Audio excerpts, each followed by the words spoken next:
What is going on YouTube? Welcome to the channel. My name is Willis Mackey Jr. and thank you so much for coming to the page today. I have two messages for y'all today. First one, I hope that y'all are there staying safe. I hope that y'all are wearing your masks. I hope that y'all are social distancing, taking all the smart and precautious measures so that everything can get back to normal. 2020 has been horrible. Let's just keep it real. But we can make it better. We still got a lot more time. Just gotta be smart. Let's get through this together. Second message, make sure you hit this like button, hit the subscribe button, hit the notification bell so that you can know every time that I post so you could always be notified. Why wouldn't you want to be notified? Come on. So hit that bell, subscribe to my channel, like the video. Y'all know the vibes. Let's get straight into this video. Let's go.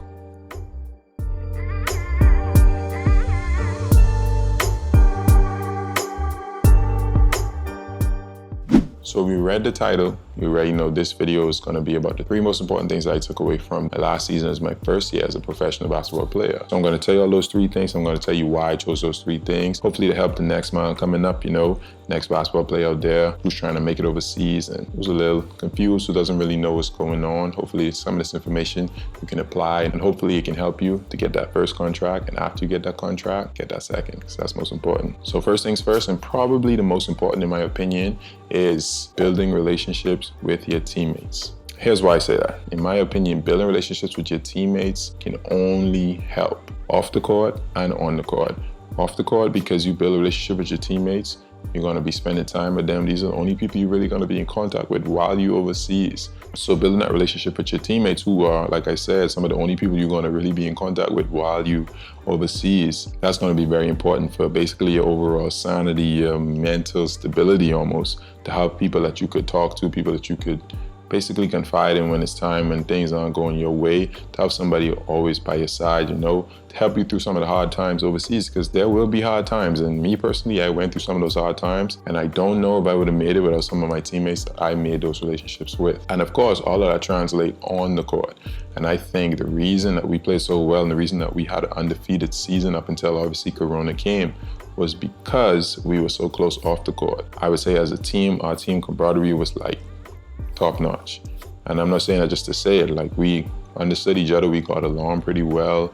And I think that just translated on the court. When somebody made a mistake, it wasn't so much bashing that person, it was more so we trying to build you up to help you so that we could all be successful together. And I think once you do that and once you tap into that whole we a team first mentality, I think that a lot of success could come to you and of course to the team, which ultimately the success to the team means success to you. And that brings me right into my next point, which is being a good player is good, but winning is even better. Every year you literally fighting to stay in the league that you're in or to go to the league above you. So everybody's fighting every year to basically not be at the bottom of the league because you potentially go to the lower level of basketball in that country, and nobody obviously wants to do that. Winning games is so important. I got a lot of personal awards that I know for a fact only came because we were a winning team. For example, I averaged about 17 points per game this season. I was the player of the year for my entire league. Of course, 17 points. It's really good. But there were many players out there that was averaging more than me, but they were on losing teams.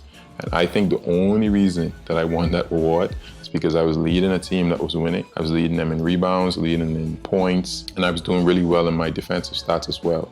So I think with that overall game and of course winning games, other players who were averaging 28, there was a guy averaging 28, guys averaging 21, 23 points a game. I just don't think they really cared about them so much because, yeah, you're averaging 23, but how many shots do you take in a game? What is your team's record looking like? So our team was, like I said, undefeated, and I was leading the undefeated team, so I really had a leg up. And so I think winning is extremely important. Being a good player is, of course, is great. Of course, it's great.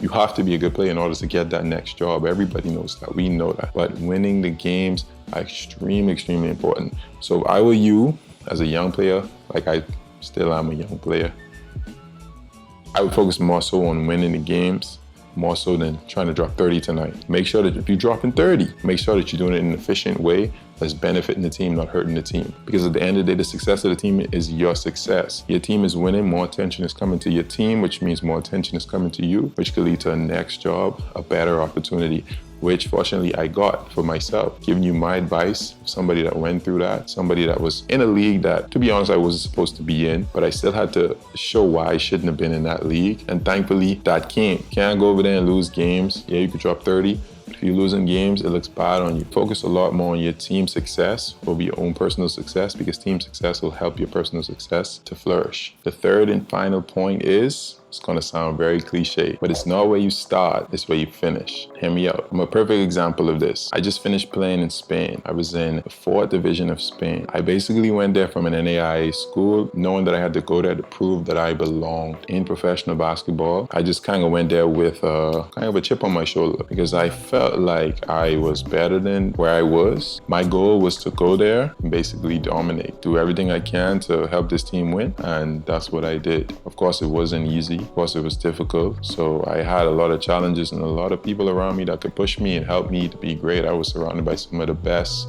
teammates that I could ask for, you know? The reason this point is important is because I may have started in the 4th division of Spain, but that doesn't mean that is my story. That's just where I start. That's just where my career begins. The beauty of overseas basketball. You could work your way up like I am, slowly but surely working my way up through the leagues to try to get to the best leagues in Europe and essentially get to the best leagues that give you the most money. I ain't here to lie, because we all love the sport of basketball, but of course we want to be paid accordingly for our abilities. And the higher leagues you go into, of course, the more the money's better. I think that translates into college as well. Somebody might be watching this video who is about to go to college, who might be in college already and is interested in getting overseas, but he thinks that he can't make it because he's not at the biggest school in the world or this or that. But I came from a school you probably never heard of. I didn't have a perfect 4-year career. I basically had 2 good years. But what I did at that school mattered, because it put me on the map. Basically, I got some attention from agents who wanted to sign me and who wanted to